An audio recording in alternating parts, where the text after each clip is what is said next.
नमस्कार दोस्तों, मैं हूं आपका दोस्त के बी। तो आज की इस वीडियो में हम भारत और विश्व की प्रमुख नदियों से विभिन्न परीक्षाओं में जो भी प्रश्न पूछे गए हैं उन सारे प्रश्नों को हम लोग डिस्कस करेंगे। तो पूरा वीडियो बहुत ही ध्यान से देखिएगा और वीडियो अगर आपको पसंद आता है तो इसे लाइक करने के साथ अपने सभी दोस्तों के साथ में शेयर जरूर करिएगा। वीडियो की हम लोग शुरुआत करें उससे पहले मैं आपको बता दूं कि अनअकैडमी के ऊपर इस समय एक बहुत ही शानदार ऑफर चल रहा है। जनरली क्या होता है कि जब भी आप कोई कोर्स परचेज करते हैं और वहाँ पर कोई भी कोड यूज करते हैं तो आपको 10% का डिस्काउंट मिलता है। लेकिन 25 से लेकर के 28 अप्रैल तक अगर आप अनअकैडमी का कोई कोर्स परचेज करते हैं तो मेरा कोड यूज करने पर आपको 10 की बजाय 20% का डिस्काउंट यहाँ पर दिया जाएगा। इसके अलावा अगर आप मैक्सिमम डिस्काउंट अवेल करना चाहते हैं तो आप मेरे व्हाट्सएप नंबर के ऊपर भी कांटेक्ट कर सकते हैं। ये ऑफर अनअकैडमी के सभी कोर्स के ऊपर अप्लीकेबल है। इसके अलावा अनअकैडमी के ऊपर अगर आप IIT JEE, नीट UG या फिर क्लास 8 से 12 का कोर्स लेना चाहते हैं तो मात्र 299 रुपये में आप 45 दिनों का प्लस कोर्स ले सकते हैं। तो बहुत ही कम प्राइस है और इसमें भी अगर आप कोड KV10 यूज करेंगे तो आपको तुरंत 10% का डिस्काउंट भी मिल जाएगा। तो बिल्कुल लिंक आपको नीचे डिस्क्रिप्शन में मिल जाएगी, उसके ऊपर क्लिक करिए और यूज करिए कोड KV10। मैक्सिमम डिस्काउंट यहाँ पर अवेल कर सकते हैं। अनअकैडमी के ऊपर मेरी लाइव क्लास भी होती है, तो अगर आप जीके और करंट अफेयर की तैयारी बहुत ही शानदार करना चाहते हैं तो आप मेरी इन लाइव क्लासेस से भी जुड़ सकते हैं। बाकी ये मेरा व्हाट्सएप नंबर है। कोई भी कोर्स अगर आपको परचेज करना है, किसी कोर्स के बारे में अनअकैडमी के आपको डिटेल में जानकारी चाहिए तो आप इस व्हाट्सएप नंबर पर मुझसे कांटेक्ट कर सकते हैं और मैक्सिमम डिस्काउंट किसी भी कोर्स पर अवेल कर सकते हैं। तो चलिए अब इस वीडियो की हम शुरुआत करते हैं। पहला प्रश्न है कि निम्न में से कौन यूरोप की सबसे लंबी नदी है। तो यूरोप की सबसे लंबी नदी की बात पूछी गई है। ध्यान रखिएगा, यहाँ की सबसे लंबी नदी का नाम है वोल्गा। क्या नाम है? वोल्गा इस नदी का नाम है, जो कि आपके रसिया की एक नदी है। तो इस प्रश्न के लिए ऑप्शन सी हो जाएगा करेक्ट। तो ये आप लोग मैप में देख सकते हैं, यहाँ से वोल्गा नदी ओरिजिनेट होती है बिल्कुल पश्चिम रसिया से और ये आकर के कैस्पियन सागर में अपना जल गिराती है। अगला प्रश्न है कि निम्नलिखित में से कौन दक्षिण भारत की सबसे लंबी नदी है। तो दक्षिण भारत की अगर सबसे लंबी नदी की बात की जाए तो ये हो जाएगी हमारी गोदावरी। गोदावरी सबसे लंबी नदी है दक्षिण भारत की। तो इस प्रश्न का ऑप्शन सी हो जाएगा करेक्ट। तो ध्यान रखेंगे, इसकी टोटल लंबाई 1465 किलोमीटर है और ये जो आपकी नदी है वह नासिक के पास में त्र्यंबकेश्वर के पहाड़ियों से निकलती है। अगला प्रश्न है कि कौन सा शहर चंबल नदी के किनारे पर स्थित नहीं है। तो देखिए पूछा गया है कौन सा शहर स्थित नहीं है, तो ग्वालियर आपको मध्य प्रदेश में चंबल नदी के किनारे ही मिलेगा। धौलपुर भी आपके चंबल नदी के किनारे है। कोटा राजस्थान का ये भी चंबल के किनारे है। लेकिन जब हम लोग जबलपुर की बात करते हैं तो ये आपको पूर्वी मध्य प्रदेश में मिलेगा, जबकि चंबल नदी पश्चिमी मध्य प्रदेश में बहती है। तो इस प्रश्न का बी ऑप्शन हो जाएगा करेक्ट। तो बस आपको ध्यान रखना है कि कोटा वगैरह आपको चंबल नदी के किनारे ही मिलेंगे। चंबल नदी की अगर हम लोग बात करते हैं तो ये आपके मध्य प्रदेश में जनापाओं की पहाड़ियों के पास से निकलती है और ये यमुना नदी में जा करके मिल जाती है उत्तर प्रदेश में। तो ध्यान रखेंगे ऑप्शन बी होगा करेक्ट। अगला प्रश्न है कि ओंग और टेल ये आपके कौन सी नदी की सहायक नदी हैं। तो ओंग और टेल की बात करते हैं, ये दोनों हमारे महानदी की सहायक नदी हैं जो कि आपके उड़ीसा राज्य में बहती है। तो ये आप लोग देख सकते हैं, जब हम लोग महानदी की बात करते हैं तो ओंग, पैरी, जोंग, टेल ये सारी इसकी सहायक नदियां हैं और ये जो आपकी महानदी है ये छत्तीसगढ़ में दंडकारण्य की पहाड़ियों से निकलती है। अगला प्रश्न है कि मयूर द्वीप किस नदी पर स्थित है। तो मयूर द्वीप की अगर हम लोग बात करते हैं ये आपको मिलेगा ब्रह्मपुत्र नदी पर।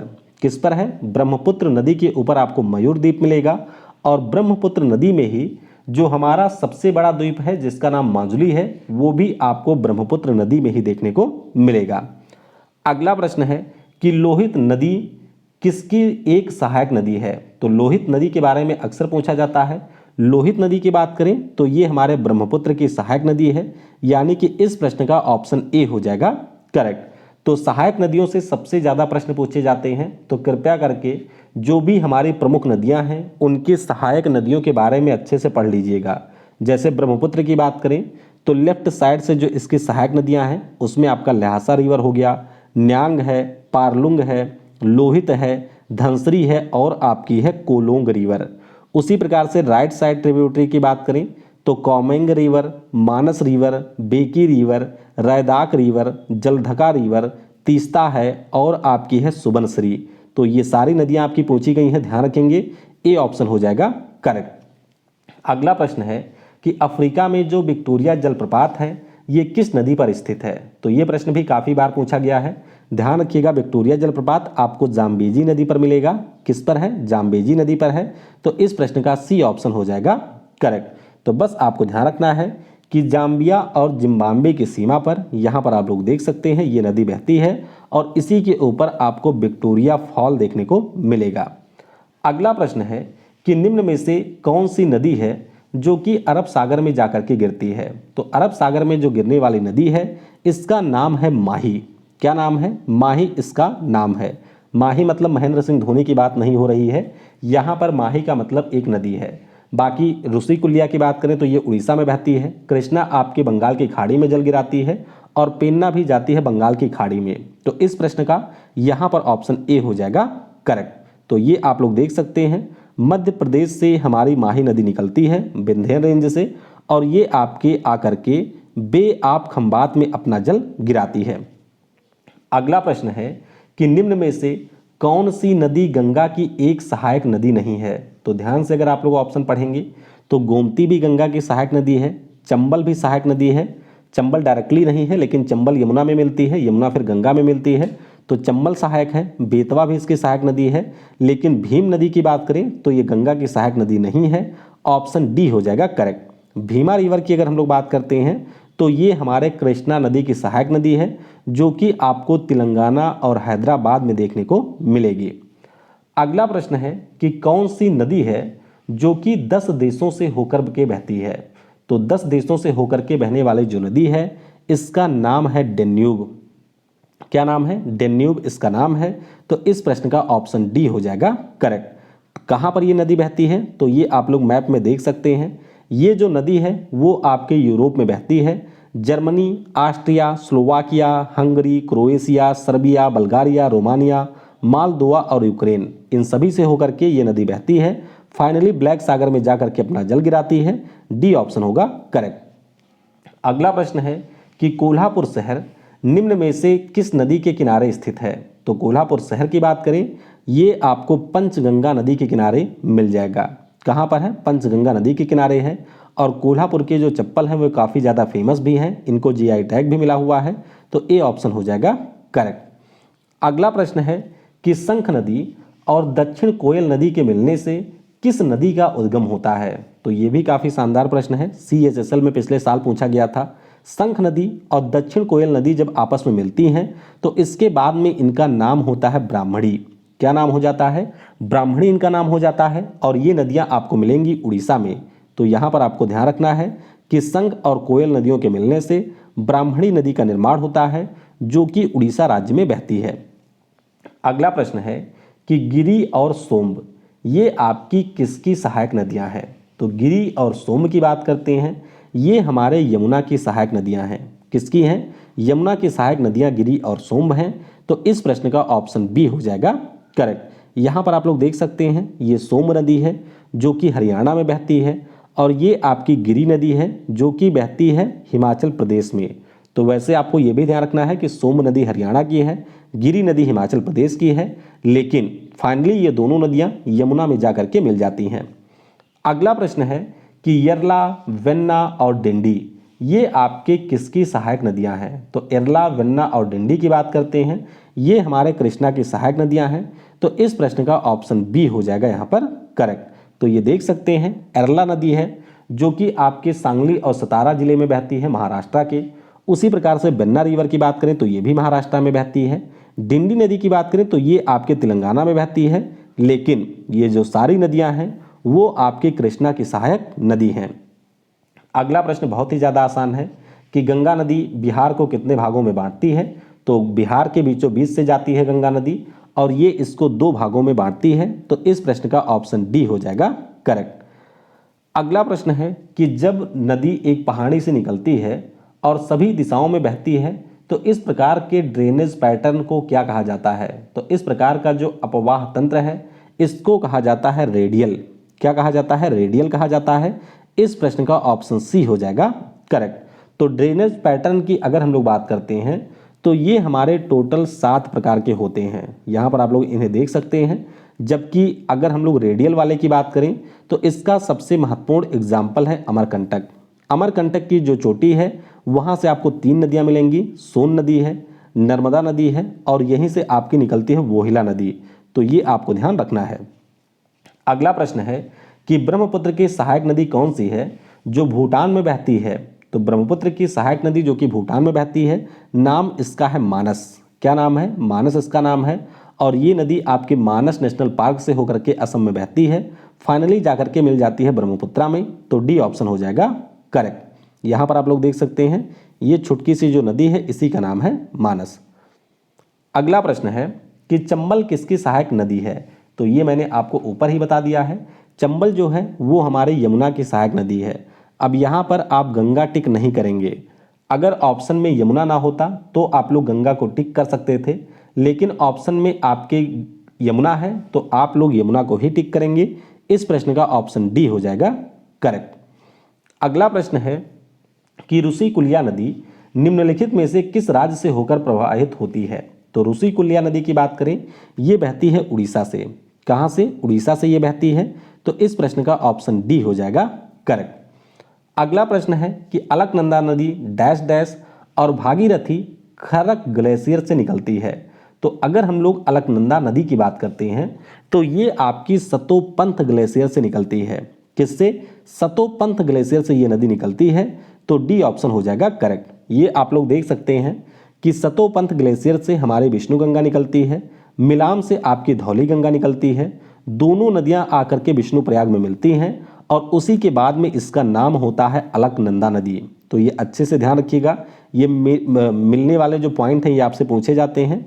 जैसे कि जब अलकनंदा में हमारी भागीरथी नदी मिल जाती है तो उस स्थान को देवप्रयाग कहते हैं और इसी के बाद में भागीरथी का नाम होता है गंगा। तो ये सारी चीज़ें आपको याद रखनी है।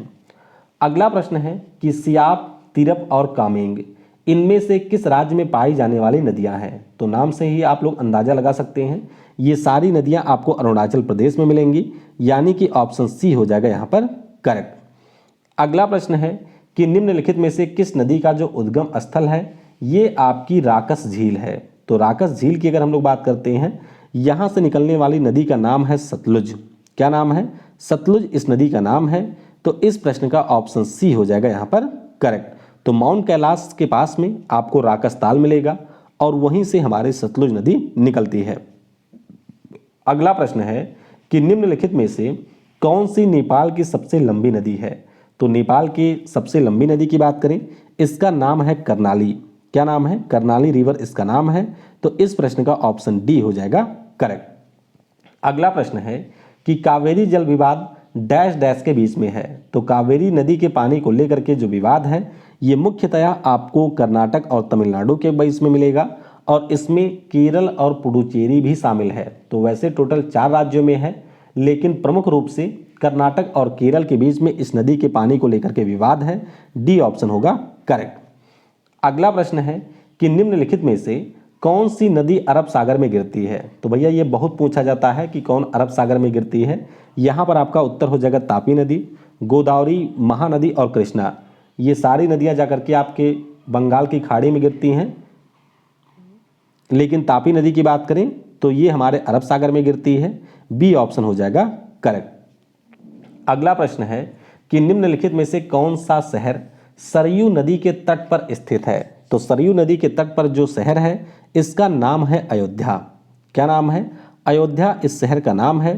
तो इस प्रश्न का ऑप्शन ए हो जाएगा करेक्ट। अगला प्रश्न है कि गोदावरी नदी का उद्गम किस स्थान से होता है? तो गोदावरी नदी की अगर हम लोग बात करते हैं, इसका जो उद्गम है वो आपके ब्रह्मगिरी की पहाड़ियों से होता है। कहाँ से? ब्रह्मगिरी की पहाड़ियाँ जो कि आपको महाराष्ट्र में मिलेंगी। नासिक के पास में ये पहाड़ियाँ हैं और वहीं पर त्र्यंबकेश्वर नाम के स्थान से गोदावरी नदी निकलती है। तो ऑप्शन डी हो जाएगा करेक्ट। बाकी गोदावरी की सहायक नदियां भी पूछी जाती हैं, तो ये कुछ प्रमुख सहायक नदियां हैं, जैसे कि दाहिने तरफ से प्रवरा और मंजिरा है। उसी प्रकार से बाएं तरफ से बात करें तो पूर्णा, इंद्रावती और सबरी, ये हमारे गोदावरी की सहायक नदी हैं। अगला प्रश्न है कि केंद्र शासित प्रदेश दादरा और नागर हवेली से होकर प्रवाहित होने वाली प्रमुख नदी कौन सी है? तो ये जो नदी है इसका नाम है दमन गंगा। क्या नाम है? दमन गंगा इस नदी का नाम है, जो कि दादरा और नागर हवेली से होकर के प्रवाहित होती है। ए ऑप्शन हो जाएगा यहाँ पर करेक्ट। तो दमन गंगा नदी, जिसे हम लोग दामन नदी भी कहते हैं, ये आपके महाराष्ट्र और गुजरात से होकर के साथ साथ दादरा और नागर हवेली, इसके अलावा दमन और दीव से होकर के प्रवाहित होती है। अगला प्रश्न है कि पट्टी सीमा लिफ्ट सिंचाई नदी जोड़ो परियोजना किन नदियों को आपस में जोड़ती है? तो ये भी काफी महत्वपूर्ण प्रश्न है। ध्यान रखिएगा, जो पट्टी सीमा लिफ्ट सिंचाई नदी जोड़ो परियोजना है, ये आपस में जोड़ती है गोदावरी और कृष्णा को। यहाँ पर मैं आपको मैप में दिखाता हूँ, ये आप लोग देख सकते हैं, ये हमारी वो कनाल है जो कि कावेरी और गोदावरी नदी को आपस में जोड़ती है और इसी का नाम है पट्टी सीमा लिफ्ट सिंचाई नदी जोड़ो परियोजना, और इसके अंतर्गत गोदावरी और कृष्णा को जोड़ा गया है। सी ऑप्शन करेक्ट होगा। अगला प्रश्न है कि इनमें से किस नदी के किनारे कुंभ का मेला नहीं लगता है? तो कुंभ के मेले की अगर हम लोग बात करते हैं तो ये आपके 4 स्थानों पर लगता है। पहले यही ध्यान रखिएगा। देखिए, पहला स्थान हो गया हरिद्वार, जहाँ पर अभी हाल ही में लगाया भी गया था, भागीरथी नदी के किनारे। फिर आपकी भागीरथी या फिर गंगा नदी के किनारे ये प्रयागराज में लगता है। फिर आपके क्षिप्रा नदी के किनारे ये लगता है उज्जैन में, और गोदावरी के किनारे ये लगता है नासिक में। तो सिंधु नदी के किनारे कुंभ का मेला नहीं लगता है। बी ऑप्शन हो जाएगा करेक्ट। अगला प्रश्न है कि कलेश्वरम लिफ्ट इरिगेशन प्रोजेक्ट आपके कौन से नदी पर निर्मित है? तो कलेश्वरम लिफ्ट इरिगेशन प्रोजेक्ट की बात करते हैं, ये आपको मिल जाएगा गोदावरी नदी के ऊपर। कहाँ पर है? गोदावरी नदी के ऊपर, ये तेलंगाना में बना है। सी ऑप्शन होगा करेक्ट। अगला प्रश्न है कि तिब्बत में जो आपकी मानसरोवर झील है, यहाँ से कौन सी नदी निकलती है? तो ध्यान रखिएगा, मान लेते हैं ये हमारा मानसरोवर झील है, या जिसे आप लोग कैलाश पर्वत भी कहते हैं। यहीं पर आपको चमयुंग डुंग नाम का ग्लेशियर मिलेगा, जहाँ से आपकी ब्रह्मपुत्र नदी निकलती है।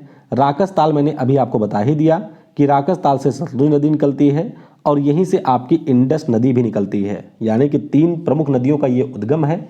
इस प्रश्न के लिए यहाँ पर डी ऑप्शन हो जाएगा करेक्ट। अगला प्रश्न है कि निम्न में से कौन सी ब्रह्मपुत्र की सहायक नदी नहीं है? तो दिबांग, मानस और लोहित, ये तीनों ब्रह्मपुत्र की सहायक नदियां हैं।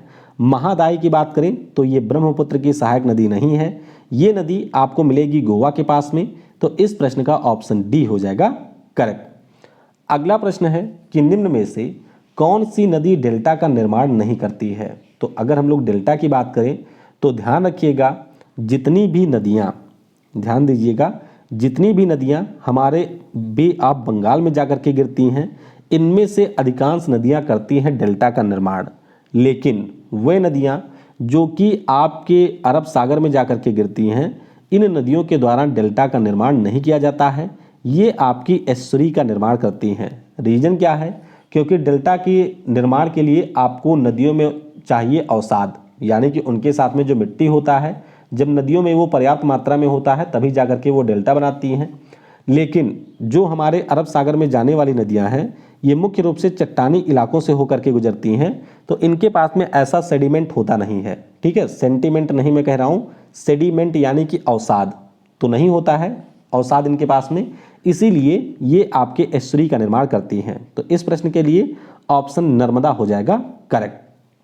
अगला प्रश्न है कि निम्नलिखित में से कौन सी नदी है जो कि भ्रंश घाटी से होकर के बहती है? भ्रंश घाटी का मतलब है कि 2 पर्वतों के बीच में जो गहरा स्थान है वहां से होकर के बहती है, और नदी का नाम है नर्मदा। तो आपने विंध्यन और सतपुड़ा माउंटेन के बारे में पढ़ा होगा, इन्हीं दोनों के बीच से होकर के हमारी नर्मदा नदी बहती है। तो ध्यान रखिएगा, ये प्रश्न काफी पूछा जाता है। सी ऑप्शन हो जाएगा करेक्ट। अगला प्रश्न है कि अमरकंटक चोटी से किस नदी का उद्गम होता है? तो ये मैंने अभी आपको दिखा भी दिया था मैप से। अमरकंटक की जो चोटी है यहाँ से 3 नदियाँ निकलती हैं। सोन नदी आपकी ऊपर चली जाती है गंगा से मिलने, यहाँ से नर्मदा नदी निकलती है और नीचे से एक छोटी सी नदी निकलती है जिसका नाम है बोहिला। तो ध्यान रखिएगा, इस प्रश्न के लिए वैसे ऑप्शन डी हो जाएगा करेक्ट। अगला प्रश्न है कि तवा नदी किसकी सहायक नदी है? तो तवा की अगर हम लोग बात करते हैं, ये आपके नर्मदा की सहायक नदी है। किसकी? तवा आपके नर्मदा की सहायक नदी है। तो इस प्रश्न का ऑप्शन डी हो जाएगा करेक्ट। नर्मदा के बारे में मैंने आपको बता ही दिया है कि अमरकंटक की पीक से ये निकलती है। सहायक नदियों की बात करें तो बंजर, सेर, कुंडी, तवा, शक्कर, कावेरी, गंजल, बुढ़नेर, ये इसकी लेफ्ट साइड से सहायक नदियां हैं। हिरण, कोलार, तेंदुनी, ओरसांग, मैन नदी, ये इसकी राइट साइड से मिलने वाले सहायक नदियां हैं। अगला प्रश्न है कि कावेरी नदी कौन से राज्यों से होकर के गुजरती है? तो कावेरी नदी ये आपके गुजरती है कर्नाटक, केरल और तमिलनाडु से। कहाँ से? कर्नाटक, केरल और तमिलनाडु से। तो बी ऑप्शन हो जाएगा यहाँ पर करेक्ट। अगला प्रश्न है कि निम्नलिखित नदियों में से किसको दक्षिण की गंगा कहा जाता है? तो ये जो नदियां हैं जिन्हें हम लोग दक्षिण की गंगा कहते हैं, ये आपके कावेरी नदी को कहा जाता है। वैसे ध्यान रखिएगा, दक्षिण की गंगा गोदावरी को भी कहा जाता है और दक्षिण की गंगा हमारे कावेरी नदी को भी कहा जाता है। तो ए ऑप्शन हो जाएगा करेक्ट। अगला प्रश्न है कि हाल ही में किन नदियों को जोड़ने का कार्य किया जा रहा है? तो अभी इस साल के बजट में इन नदियों को जोड़ने के लिए पर्याप्त मात्रा में धन भी दिया गया है। तो वो धन कितना है ये आप मुझे कमेंट में बताइएगा। फिलहाल के लिए इन नदियों का नाम है केन और वेतवा। क्या नाम है? केन और वेतवा नदियां हैं। तो सी ऑप्शन होगा करेक्ट। ये देख सकते हैं कि मध्य प्रदेश में जो आपकी बेतवा नदी है और यहाँ पर जो केन नदी है, इनको आपस में जोड़ा जाता है। नदियों को इसलिए जोड़ा जाता है क्योंकि आपकी उनमें एक नदी ऐसी होती है जिसमें पानी कम होता है, दूसरी नदी ऐसी होती है जिसमें पानी ज़्यादा होता है। तो दोनों नदियों के पानी को बैलेंस करने के लिए, सिंचाई की समुचित व्यवस्था के लिए इस प्रकार से नदियों को जोड़ा जाता है। अगला प्रश्न है कि कौन सी नदी उड़ीसा में अपना डेल्टा बनाती है? तो इस नदी का नाम महानदी है जो कि उड़ीसा में डेल्टा बनाती है। तो सी ऑप्शन हो जाएगा करेक्ट। अगला प्रश्न है कि महावेली गंगा डैश डैश नदी है। तो महावेली गंगा की बात करते हैं तो ये हमारे पड़ोसी श्रीलंका की नदी है। और ये प्रश्न पिछले साल CHSL में भी पूछा गया था कि श्रीलंका की सबसे लंबी नदी कौन सी है? तो महावेली गंगा ये श्रीलंका में बहती है और ये श्रीलंका की सबसे लंबी नदी है। सी ऑप्शन हो जाएगा करेक्ट। अगला प्रश्न है कि संकोश नदी किन दो राज्यों के बीच में सीमा बनाती है? तो संकोश नदी की अगर हम बात करते हैं तो ये आपके असम और पश्चिम बंगाल के बीच में सीमा बनाती है। ब्रह्मपुत्र की ये सहायक नदी है। तो सी ऑप्शन हो जाएगा यहाँ पर करेक्ट। अगला प्रश्न है कि निम्नलिखित नदियों में से कौन सी नदी है जो कि विषुवत रेखा को 2 बार काटती है? तो विषुवत रेखा को 2 बार काटने वाली जो नदी है वो हमारे अफ्रीका महाद्वीप में बहती है। नाम इसका है कांगो या फिर जायरे। क्या नाम है? कांगो या फिर जायरे इसका नाम है। तो इस प्रश्न का ऑप्शन ए हो जाएगा करेक्ट। इसी प्रकार से आपको ध्यान रखना है कि हमारे देश में जो माही नदी बहती है, माही नदी आपके कर्क रेखा को 2 बार काटती है। और आपके लिए ये प्रश्न है, आप मुझे नीचे कमेंट में ये बताइएगा कि जो हमारा मकर रेखा है जिसे आप लोग ट्रॉपिक ऑफ कैप्रिकॉर्न कहते हैं, उसको 2 बार काटने वाली नदी कौन सी है? अगला प्रश्न है कि नीली नील नदी निम्नलिखित में से किस झील से निकलती है? तो नीली नील नदी की बात करते हैं, ये आपके निकलती है टाना झील से। किससे? लेक टाना या फिर टाना झील से ये निकलती है। बी ऑप्शन हो जाएगा यहाँ पर करेक्ट। अब देखिए, इसमें कई बार लोग कंफ्यूज होते हैं, उनको लगता है कि जो नील नदी है वो निकल रही है आपके विक्टोरिया से। अब थोड़ा सा आप लोग यहाँ पर मैप के ऊपर ध्यान दीजिएगा। देखिए यहाँ पर आपको लेक विक्टोरिया मिलेगा। तो लेक विक्टोरिया से जब ये नदी निकलती है तो इसका नाम होता है व्हाइट नील रिवर। क्या नाम होता है? व्हाइट नील रिवर इसका नाम होता है। और इथियोपिया में जो आपकी टाना झील है, यहाँ से जो नदी निकलती है इसका नाम होता है ब्लू नाइल रिवर। तो व्हाइट नाइल रिवर और ब्लू नाइल रिवर ये दोनों आपकी आगे बढ़ती हैं, सूडान की राजधानी खार्तूम में आपस में ये मिलती हैं और उसके बाद में इसका नाम होता है नाइल रिवर। तो अगर आपसे नील नदी में स्पेसिफिक पूछा जाए, यानी कि ब्लू नाइल या व्हाइट नाइल के बारे में पूछा जाए, तो आप उसके अकॉर्डिंग यहाँ पर उत्तर देंगे। अगला प्रश्न है कि साल्वीन नदी इनमें से किस देश में होकर के बहती है? तो ये प्रश्न भी काफ़ी पूछा जाता है। साल्वीन नदी की बात करें तो ये म्यांमार देश में बहती है। कहाँ पर? म्यांमार में। इस प्रश्न का ऑप्शन ए हो जाएगा करेक्ट। तो ये आप लोग देख सकते हैं, ये भी आपके तिब्बत के पठार से निकलती है, उसके बाद में म्यांमार से होते हुए आपके थाईलैंड के कुछ हिस्सों को टच करते हुए ये फाइनली अंडमान सागर में जा करके अपना जल गिराती है। अगला प्रश्न है कि सर और आमू नदियाँ कहाँ पर गिरती हैं? तो सर और आमू नदियाँ की बात करते हैं, ये आपके अराल सागर में जाकर के गिरती हैं। किसमें? अराल सागर में जाकर के ये नदियाँ गिरती हैं। तो इस प्रश्न का ऑप्शन डी हो जाएगा करेक्ट। ये आप लोग देख सकते हैं कि सर दरिया और आमू दरिया ये दोनों अराल सागर में जाकर के गिरती हैं। चलिए आप लोग मुझे, अच्छा मैं ही बता देता हूँ, अराल सागर के बारे में भी कई बार पूछा जाता है, तो ध्यान रखेंगे ये आपको कजाकिस्तान और उज्बेकिस्तान की बाउंड्री पर देखने को मिलेगा और ये आपका ऐसा सागर है जो कि कुछ समय के बाद बिल्कुल विलुप्त हो जाएगा। अगला प्रश्न है कि वोल्गा नदी कहाँ पर गिरती है? तो वोल्गा नदी मैंने अभी आपको बताया कि ये हमारे यूरोप की सबसे लंबी नदी है और ये अपना पानी जा करके कैस्पियन सागर में गिराती है। कहाँ पर? कैस्पियन सागर में जा करके वोल्गा नदी डिस्चार्ज होती है। तो इस प्रश्न का ऑप्शन बी होगा करेक्ट। आपको ये ध्यान रखना है कि जो वोल्गा नदी है ये यूरोप की सबसे लंबी नदी है। अगला प्रश्न है कि निम्नांकित में से कौन सी नदी भ्रंश घाटी से बहती है? भ्रंश घाटी यानी कि रिफ्ट वैली की बात हो रही है और भ्रंश घाटी से बहने वाली नदी का नाम है राइन। क्या नाम है? राइन नदी इसका नाम है। तो ये भी यूरोप में इसी प्रकार से भ्रंश घाटी से बहती है। डी ऑप्शन हो जाएगा करेक्ट। अगला प्रश्न है कि एशिया की विशाल नदी मेकोंग निम्नलिखित देशों में से किसमें नहीं बहती है? तो मेकोंग नदी की बात करते हैं, ये आपके मलेशिया से होकर के नहीं बहती है।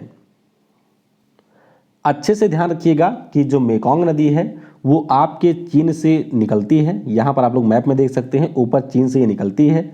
उसके बाद में म्यांमार और लाओस के बीच में ये बाउंड्री बनाती है। लाओस से होते हुए ये इंटर करती है कंबोडिया में और फाइनली अपना ये जो डेल्टा है वो बनाती है वियतनाम में। तो पिछले साल यूपीपीसीएस में ये भी प्रश्न पूछा गया था कि इसका डेल्टा किस देश में है? तो ध्यान रखिएगा, इसका डेल्टा कंबोडिया में नहीं होता है, इसका डेल्टा आपको मिलेगा वियतनाम में। तो इस प्रश्न का बी ऑप्शन हो जाएगा करेक्ट। अगला प्रश्न है कि निम्नलिखित में से कौन सा एक सुमेलित नहीं है? यानी कि एक तरफ आपको शहर के नाम दिए गए हैं, दूसरी तरफ आपको नाम दिया गया है नदी का। तो खार्तूम की बात करें, ये आपको नील नदी के किनारे ही मिलेगा। न्यूयॉर्क की बात करते हैं तो ये आपको हडसन नदी के किनारे मिलेगा, बिल्कुल सही है। बर्लिन आपको स्प्री नदी के किनारे मिलेगा, ये भी सही है। लेकिन सिडनी की अगर हम लोग बात करते हैं तो ये आपके सीन नदी के किनारे नहीं है। सिडनी की अगर हम लोग बात करते हैं, पेरिस की बात करते हैं तो ये आपको सीन नदी के किनारे देखने को मिलेगा। चलिए मुझे कमेंट में ये बता दीजिएगा कि सिडनी आपके कौन से नदी के किनारे है? ये जो नदी है जिसके किनारे सिडनी है वो ऑस्ट्रेलिया की सबसे लंबी नदी है। तो ये ध्यान रखते हुए उत्तर आप लोग बताइएगा। आखिरी प्रश्न है कि मेची नदी इसमें से किस नदी की सहायक नदी है? तो मेची रिवर की बात करें, ये आपके बिहार में बहती है और ये हमारे महानंदा की सहायक नदी है। किसकी है? महानंदा की। तो बी ऑप्शन हो जाएगा करेक्ट। ये आप लोग देख सकते हैं, यहाँ पर हमारी महानंदा नदी बह रही है, ये आपकी मेची नदी है और यहाँ पर आपको ये दोनों नदियाँ देखने को मिलेंगी। तो इस प्रश्न के लिए बी ऑप्शन हो जाएगा यहाँ पर करेक्ट। तो इस प्रकार से नदियों से जुड़े हुए जो सबसे ज़्यादा महत्वपूर्ण प्रश्न थे उनको इस वीडियो में हमने डिस्कस कर लिया है। अगर वीडियो को आपने यहाँ तक देखा है तो नीचे कमेंट में लिखिएगा yes I can do it. इसके अलावा और आप किन टॉपिक के ऊपर वीडियो चाहते हैं यह भी नीचे कमेंट में मुझे बता सकते हैं। Thanks for watching. जय हिंद, जय भारत और सबसे ज़रूरी, पढ़ेगा भारत तो बढ़ेगा भारत।